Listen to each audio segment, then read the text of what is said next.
Welcome to the Baptist Reformation, where we do the work of recovering the Reformation in Baptist thought. Thank you for joining us.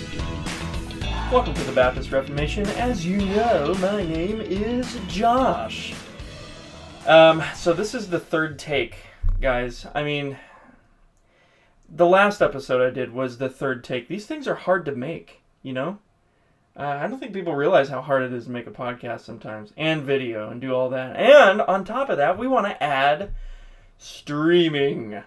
But that's a little bit further down the road. I got to pay for software and things of that nature. I got to get what's called a capture card. I just thought that you could plug, your DS, whatever, SL2 camera into a laptop and feed it via an HDMI cord. But you can't do that. You need an added piece of hardware.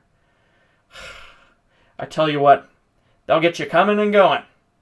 It's impossible. Dog eat dog world out there. All right, guys. Hey, really quick, by way of just kind of review over the last week, Thabiti Anyabwile, whose real name is Ron Burns, has written an article on the Washington Post. I didn't even know he wrote for the Washington Post until recent. For the Washington Post, criticizing evangelicals for voting for Trump. This just in, the election actually happened more than a year ago. Okay,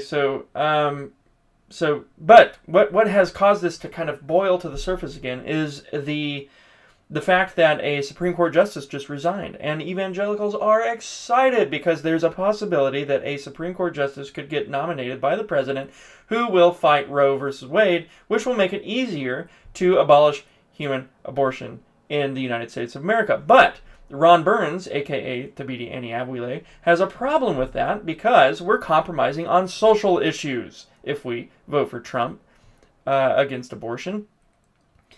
And he figures that because we're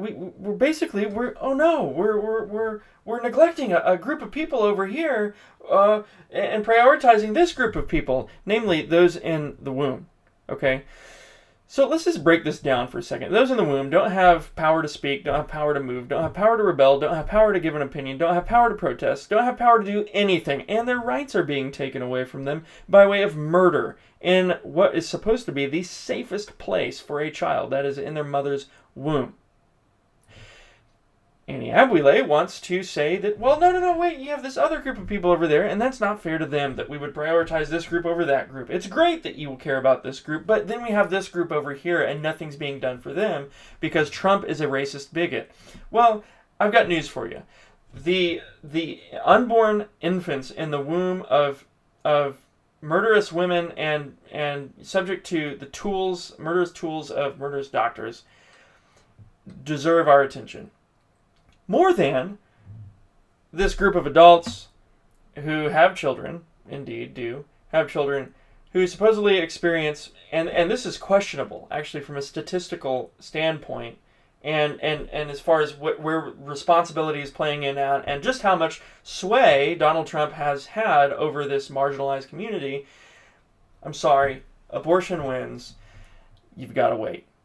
That's unfortunate. That's just how it works. But when it comes down to murder in this country, and there's active murder happening, especially for innocent children, we're not talking about children. We're not talking about a grown man who refuses to comply with police orders, or a grown man that has something that looks like a gun that gets shot by accident by police. Oh, that happens, and that's not good. But those are grown men. Okay, we're talking about infants who have no voice, who have no power, nothing. And, by the way, this problem transcends skin color, culture, whatever you want to call it. And as a matter of fact, the problem of abortion in the black community is crazy high compared to the other minorities and the majority of white people. Okay? So that's a problem. Because of racist liberals, they want to market their services to the black community. So you're focusing your problems on the wrong enemy. Anyways, enough of that. I don't want to talk about that much. We could say more. By the way, the social justice movement, every time, it seems like I'm just giving up on the conversation a little bit. Just because it seems like anytime you want to talk to someone about this, they'll say, well, you just need to listen. Well, every time you ask questions and expect a response, you can't get answers to those questions. A good example would be the argument I gave in the last episode. The argument against social justice, or this social justice warriorism within contemporary evangelicalism. I cannot get an answer, right? And there's various things that are like that. There's claims that are made that if you ask questions about those claims, you can't get an answer.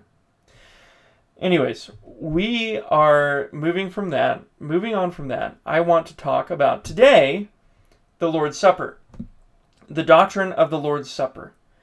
There are 4 main views, and this came up. I wrote an article giving a quick survey of the 4 most popular views of the Lord's Supper, because my dear wife asked me a question that is like, I have a friend that is having trouble, or needing to know how our view of the Lord's Supper is different from, say, the Roman Catholic view, the Lutheran view, so on and so forth. How do these views differ from one another? And so I wrote this quick article because it's an area I've studied before, and I gave very non-exhaustive, ways in which these views differ from one another, starting with the Roman Catholic view. In the Roman Catholic view, you have what's called transubstantiation. Transubstantiation entails the changing of the bread and wine into the body and blood of Christ. So if we could think about it in terms of substance and appearance, we all agree that if you were to walk into a Roman Catholic Mass, which I hope you're not doing, but if you were to walk into a Roman Catholic Mass, you would see bread and wine, but Roman Catholics would say this is indeed the body and blood of Christ, even though it doesn't appear to be actual flesh and blood. That's because while the appearance stays the same, we could call the appearance the accidents stay the same, the substance changes. And the substance changes in such a way you can't necessarily see it. And it changes into the actual body and blood of Christ. And they would say it does that ineffably. That's shrouded in mystery. Somehow this happens. I think in the Catholic Catechism it says, in some mysterious way, or something to that nature. That's a loose paraphrase, but you get the gist. So we would see problems with that view for a number of reasons. One reason primarily is because of the doctrine of the Incarnation, and another reason is because of the nature of the language of the Scriptures. Okay. The other view after that is the Lutheran view, which we could call consubstantiation. This does not entail a substantial change in the body and blood, or in the bread and wine, into the body and blood of Christ. This entails the addition of the body and blood of Christ in, with, and under the actual elements of bread and wine. So they remain bread and wine, but they become accompanied by, in, with, and under the body and blood of Christ. And this can be read, I quoted it in my article in Concordia. Sorry. So that's kind of the Missouri Synod, at least, the Lutheran Church's construal of the Lord's Supper. A third view would be called the Zwinglian view, because Ulrich Zwingli was a reformer who took strong disagreement with the Roman Catholic view, which is good. I'm glad he disagreed with the Roman Catholic view. And he also disagreed with the Lutheran view. And he basically overreacted and said, well, the Lord's Supper is nothing but a memorial. So there's no actual partaking of the body and blood of Christ, as the Scriptures would seem to indicate there is. And there's also, but there's also, there's no sense in which the elements, convey anything like that. So he evades the Roman Catholic view and the Lutheran view, but he neglects the other view that we'll talk about, and that's Calvin's view, which I think is a happy medium. But Zwingli basically just turns the Lord's Supper into a memorial, and it has no value beyond that. Calvin's view is interesting. Because I think it's also the view that we hold to in our confession in the 1689, and I'll read it here in a moment, chapter 30, article 7, that we do indeed feast upon the body and blood of Christ. But this feasting is spiritual, and we do it by faith. So that in the Lord's Supper, the elements do not turn into the body and blood of Christ, nor is the body and blood of Christ brought down to be encapsulated or accompanied in the elements from Christ's body's its rightful places in heaven, right? So it's not brought down from there and put into these elements or changed into, or the elements change into his body. Rather, it is a spiritual ascension into the heavenlies that we would partake upon the body and blood of Christ spiritually by faith. So there are a couple benefits to this view. One, it maintains the strength of the Scriptures. In the Scriptures, for example, in 1 Corinthians chapter 10, verse 16, it says this. It says, "The cup of blessing that we bless, is it not a participation in the blood of Christ? The bread that we break, is it not a participation in the body of Christ?" So that's strong language, right? So there's a sense in which we participate in the body and blood of Christ in the Lord's Supper. And this is not brought out very well, if at all, in the Zwinglian view, right? Because the Zwinglian view is just a memorial. It is brought out in the Calvinistic view, or in the confessional view, I'll call it. And the strength of the Scriptures is brought out, I believe, in the Roman Catholic and the Lutheran view, but those are over-realizations of biblical truth. So we do partake of the body and blood of Christ, but we don't partake of the body and blood of Christ in the same sense that the Roman Catholics and the Lutherans are saying that we do. We partake of the body and blood of Christ in the spiritual sense, not in a corporeal or carnal sense, okay? So while there's this kind of spiritual, or this physical communication of Christ's body and blood in the elements in both the Lutheran and Catholic view, this doesn't exist in the Calvinistic view. However, spiritually, it can be said that we partake of Christ's body and blood by faith. Another thing this does is it limits the scope of the Lord's Supper. So, for example, in the Roman Catholic and the Lutheran view, though the table may be fenced to members of the church alone, it's certainly not not the case that we can know who's saved and who's not. And there are those who approach the table who are not believers. It just happens. There's no way to with a 100% accuracy rate, filter the Lord's table, so to speak. So there are unbelievers who do make it to the Lord's table. Are we to say that those unbelievers partake of Christ? And the majority of the Reformed position, the confessional position, would say no. Unbelievers cannot reap the benefits of salvation. That is, one of those is, or of union with Christ, and one of those being that we partake of Christ in the Lord's Supper. But in the Roman Catholic and the Lutheran views, it seems like even unbelievers can receive Christ. But we know that unbelievers have not received Christ salvifically. So how can they receive Christ in something like the sacrament or the ordinance? So the confessional view would say, well, it's a partaking of Christ by faith. And if it's a partaking of Christ by faith, then unbelievers cannot partake of Christ. Indeed, they may approach the table and eat of the bread and drink of the wine, and in that profaning of the sacrament or ordinance, they are drinking judgment upon themselves, like Paul says in Corinthians, but they are not actually receiving Christ. Because in order to receive Christ, you must have faith, right? That's even true in the more meta picture of salvation, right? So in order to receive Christ, you receive Christ by faith.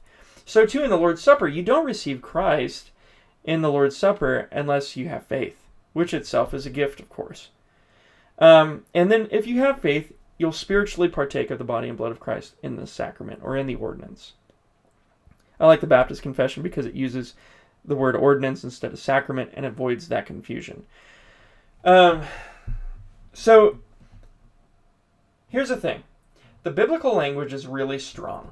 the biblical language tells us that we do partake of Christ. We can't just memorialize that language. We can't get away from the robustness of that language. However, we do believe in something called the incarnation. So we can't go to the other side of it where the Roman Catholics and the Lutherans do, because that violates our doctrine of the incarnation. So who we see Christ to be in the Scriptures, according to his human nature, cannot be rendered consistent with the Lutheran and the Roman Catholic view, at least from our perspective. And that's because, according to the incarnation, in the human nature of the Son of God, he is a man. And if we cannot be, if I, Josh, cannot be split up into almost innumerable amounts of, pieces, bread and wine, and be, shattered all over the world to thousands of different churches every Sunday, because I'm a human, right? It's my humanness that limits me to a scope of locality, of a finite existence, then neither can Christ, according to his human nature. He cannot be distributed in that manner according to his human nature. And according to his divine nature, he's not made up of a body, and he's not composed of parts. And so you can't say we partake of him according to the divine nature, because there's no body to be partaken of according to Christ's divine nature.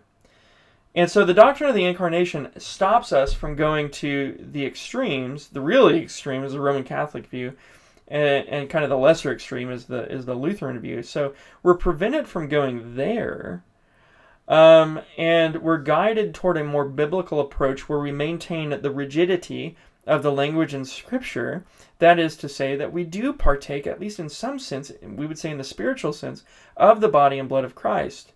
And that it's not just a memorial. Indeed, we do remember what Christ did for us in the Lord's Supper. We do this in remembrance of him, right?